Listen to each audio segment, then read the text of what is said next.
The attack on the U.S. mission in Benghazi set off a political firestorm as Republican lawmakers asked why the Obama administration was slow to call this terrorism.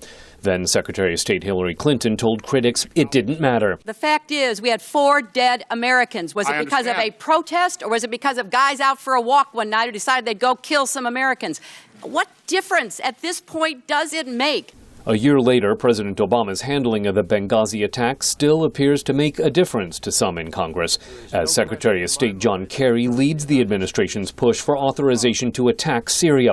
Jeff Duncan is a Republican congressman. The same administration that was seemingly so quick to involve the U.S. in Syria now was reluctant to use the same resources at its disposal to attempt to rescue the 4 brave Americans that fought for their lives in Benghazi. Mr. Kerry, you have never been one that has advocated for anything other than caution when involving U.S. forces in past conflicts. Kerry says comparisons between Syria and Benghazi are political. When I was in the United States Senate, I supported military action in any number of occasions, including Grenada, Panama. I can run a list of them.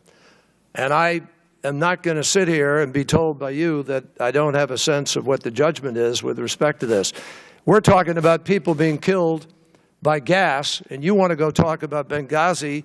But memories of Benghazi could weaken the president's push for congressional authorization, says American University professor Alan Lichtman. Benghazi certainly doesn't help the president, and if, the vote really is 1 or 2 votes, the influence of Benghazi could be a tip point. Especially compared to the depth of international support for intervening in Libya 2 years ago, says Manal Omar at the U.S. Institute of Peace. When you look at Libya, there was a justifiable argument that you can go in, you can, through NATO, there was a multilateral approach, and that the intervention would be fairly quick and short time frame. It was finite, you can control it. That's very hard to convincingly argue on Syria. The continuing violence in Benghazi shows how little Washington understands, says Lichtman. We really didn't know very much about what was going on in Libya prior to the Benghazi attack. We need to learn a lot more about these other cultures and these other countries.